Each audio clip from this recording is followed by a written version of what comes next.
Welcome to TechCaliber channel. In today's video, I'll show you how to allow camera and microphone access on Google Chrome. So at first, just go ahead and open up your browser.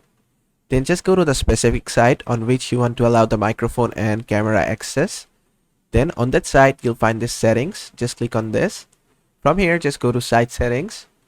Then from here, under permissions, you'll see your camera and microphone permission. Just click on allow for both of this.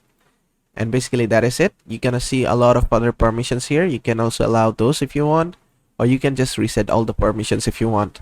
And another thing you need to do is just click on the three dot icon here, go to settings.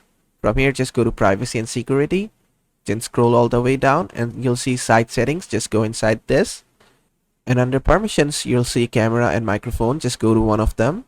From here, you're gonna see their default behavior. Just make sure site can ask to use your camera is selected and not the second one. Then just scroll down, and if any website is blocked, not allowed to use your camera, you'll find it here listed. Just remove the website from here, and then the website can use your camera.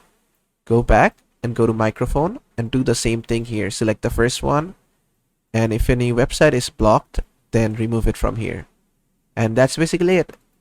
And that is basically how to allow microphone and camera access to Google Chrome. I hope this video was helpful. If it was, please give it a thumbs up and don't forget to subscribe.